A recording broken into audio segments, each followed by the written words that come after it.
No, horror. That's a hard call. I don't know what. It's really more like a thriller. It's like they're trying to defend themselves against killers. I mean, we've seen this. It's really nothing supernatural, monstrous, or they're not. Or it's not like Saw where they're torturing people or anything. Right. So it kind of just came out to be sort of this cat and mouse B movie to me. My problem with that is that since it had sort of a B movie feel, because you're laughing at some of these deaths and you're laughing at some of the jokes, but they have a rape scene before all this goes down, and I don't really condone a rape scene for the sake of having B movie violence happen later. I mean, there's better ways to actually make you hate these villains, right? Other than show, and I mean that was a long rape scene too. Yeah, I mean, and it was nothing compared to the original, in the original film. So the violence is kind of tame compared to the original. It is, but I mean, a rape scene is still a rape scene. The rape scene in this film, it was really every rape scene is kind of hard to watch, especially when you dealing. These girls are supposed to be 17 years old. Yeah, and it's a bit you can tell the whole theater was dead silence during that. And the problem with this movie is that, even though it depicts something like that terrible rape scene, that the rest of the film, instead of taking the tone of like the original, where nothing is played for gags or jokes, everything is done for a reason, and there's situations that the family gets into where it's very uncomfortable to watch, but it basically you just see parents losing their minds. In this one, it almost seems like they're always giving glances at each other, telling each other, "This is what we have to do now. We have to get on their level." And that was the problem. As soon as it got to the point where the parents were involved, you were hoping for some retribution, but it didn't feel honest. It felt like it was being forced. It just seemed like, okay, first of all, a little cartoonish in some instances. I will give the movie credit for this. The parents are played by Monica Potter and I believe in Tony Goldwyn. Tony Goldwyn is somebody you might remember from Ghost. He was the bad guy in Ghost. And he's a good actor. He is. So we had these competent actors, and when they realized the horror that they're in, I mean, I really felt that they were really horrified, and that they really had this instinct to survive this situation. Right. Their emotions felt real to me. But as you said, man, it's sort of the context of the violence that they pour on. I mean, they really are exploiting things in this movie. Yeah. I mean, a dude can't even get a broken nose in this movie without it being like major surgery. Right. Blood everywhere, and it's a broken nose, man. And yeah, they focused a lot of attention on that because you felt like, okay, they're really showing me a lot of detail to this nose and this guy trying to fix it, and you see the needle going in, and you see blood pouring out, and you're like, okay, is this like, are you selling me on the gore factor right now? See, yeah. Because I'm like, the attention really doesn't need to be on this right now. But, it's like, well, there's only 4 of them or what? No, 3 of them. There's only 3 of them that really kill. So we have to give the audience any chance to show blood. We got to do it at any moment we can get a chance. And that's what they did. That's why it didn't seem genuine. I mean, a dude can't get a paper cut in this movie no, without blood flying over the place. Flying on the curtains. Yeah, one dude tried to pick up a letter and read it, and blood flew all over the room. And I swear to God, if I see one more blood hand imprint on a goddamn wall, I'm going to shoot myself. In these kind of movies, there has to be one white wall. Yeah. So somebody can like put their hand on it. A bloody hand when they're dying, so the hand can slide down the white wall. Something horrible happened here. There's a bloody handprint, and it slid down. Someone died. No, man. See, that is the problem with the movie. They take every, as you say, every opportunity. I mean, somebody gets messed up in this movie pretty bad, and it seems like, okay, yeah, they got hurt really bad, but to help them, to like get them better, it seemed like that was more violent than the actual crime that they went through. Yeah. I mean, this person had to be chopped up just to breathe. Like, this guy isn't dying. What else can we do to him? It's like somebody's talking about, I can't breathe. It's like, you don't think about patting the guy's back or getting him an inhaler or something. Like, you got to cut his chest open and shit. It's like, so you have, now I don't have a problem with somebody doing a rape scene if it's within a serious context. But we went from a rape scene to ooh, look at how much blood and gore we can Right. show, and be really exploitive and almost fun about it.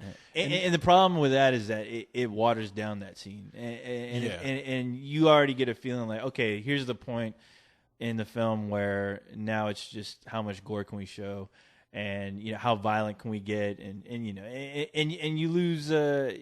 You forget about what had just happened. You forget about the emotion you had watching that scene, and about oh man, this is fucked up. If this was my kid, it becomes something else, which it becomes a typical. I don't want to say a torture porn film, like a hostile situation, but it gets pretty close. I would say it is that. Yeah. I mean, it's kind of torture. I mean, I don't think they go over the top like those films, but just enough to where you're like, I'll say one thing: the last shot is where they do take it that far. But unfortunately, it's the last shot in the film. It's like the money gore shot of the film. And I swear to God, you're going to be laughing after you see it. I mean, it almost like brings down. It's that ending that just brings down the rest of the film. Well, you're right. There's two things in this movie for me that kind of went too much over the top. Right. I mean, one dude, he died. I swear to God, one dude died in this movie by knife, by garbage disposal, by dishwater, and by a hammer, all in one. Right. And he's looking at that. You saying, and on top of that, he found time to dance around. So and he still found time to just kind of like look around, put his handprints on the wall, read a book while all this is happening to him. He got jiggy with it while he was getting killed. I don't know how you find time to do that, but he did. It's his last hurrah. He did his Will Smith impression before he died, got jiggy. But and then you're right. The ending of this movie is, I don't know, man. It's just it's so abrupt, and I was I was meeting the movie halfway. I said, okay, we have an ending to this. Right. And it's on its way. It's kind of quiet. It's peaceful. I can deal with all the faults in this now that you've kind of taken it a little more serious. But they like, No.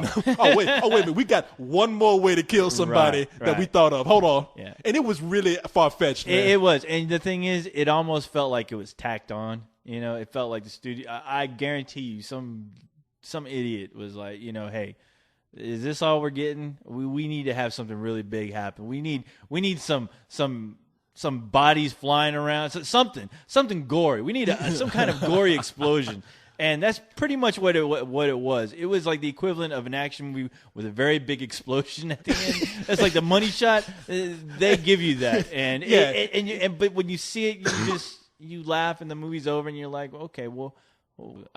It almost felt like a bonus feature that somebody tacked on at the very end. Something that would be on the DVD. Exactly. Like, this is the ending that we want to put on here, but kind of as a joke. Yeah. We weren't too serious, but we shot it, This is the ending that should have been cut. It should have been on the cutting room floor, but we'll give it to you kids. We know how you kids love your crazy gore. At the end, they might as well have had the saw puppet come exactly. out. He might have that little tricycle. Right on the fucking tricycle. You're like the bad guys looking at like, what the fuck are you doing here? Hey, you want to play a game? No, what? Yeah. This is a different movie, man. I'll have it well done. Like that puppet got lost and took a left and went to the last house on the left. Exactly. He got lost. Excuse me. Well, there was one point when the girl was there was one of the girls was running, and she ended up at the where the coal mine was for My Bloody Valentine. So watch for that cameo. It's like I was like, oh, don't go over there. Oh, no, you don't want to be messing around those coal mines. Oh yeah, it was crazy. I swear to God, it was the same location. From My Bloody Valentine. Yeah, from My Bloody Valentine. At this point, you expecting them to run by like you see Jason taking a piss in the bushes. He's exactly. Like, hey, what's going on here? Y'all I was waiting for her to turn around that fucking pickaxe with that Darth Vader guy. Boom! I was like, oh man, this is a versus film. Hell yeah! Last House on the Left versus My Bloody Valentine. It's on. So, man, what would you give this? I'd give it a rental. I mean, yeah, it's a rental. If you want to watch something, I mean, like I said, the one downfall of this film, it almost had everything right. Where it had a tense situation, it had good actors, But they just got out of control with some of the gore. Like I said, it becomes cartoonish, and it kind of takes you out of the film. And it would be okay if that was the tone of the movie. If it was the tone, yeah. Even though you don't need a rape scene for that type of movie, I mean, you could suggest it, but you didn't have to show it. Like, and I know they were trying to be faithful to the original, but it doesn't work like the original. The original, there's no moments where you laugh or anything. Like the deaths are brutal. You don't laugh at any of them. You just go, oh, that movie contains a lot of oh fuck moments. Yeah, I would also give this a rental, man. I did have a good time watching that second part, but it's such an ugly first half. Right. The rape scene is very, very disturbing and very ugly that I can't fully enjoy it, and I can't fully condone this movie for that. So, and it just feels like they can't grasp on, like I said, a certain tone for this. Are you going to be really serious with it?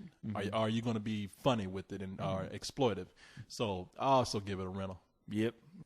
And this movie gets points off for telling me that I can microwave something with the door open. I mean, what the fuck Best Buy was this dude shopping at? Get that shit from Circuit City before they close? I was like, they proved that wrong in Mythbusters. I know they did. Can I microwave a man with the door open? Forget microwaving a man. Can I do it with the door open? But I tell you what, though. What? This movie does get points for telling me that I can use anything in my house as a weapon. Hell yeah. Anything. I mean, dishwater. Dishwashing liquid is a weapon. Yes, sir. Hey, use Dawn. It takes the grease out of your way, and it also will kill the shit out of you. You damn right. You want to hear what I did to your daughter? I want to hear you beg for your life. What is this? I can't move. You're paralyzed from the neck down. I didn't have any rope or duct tape.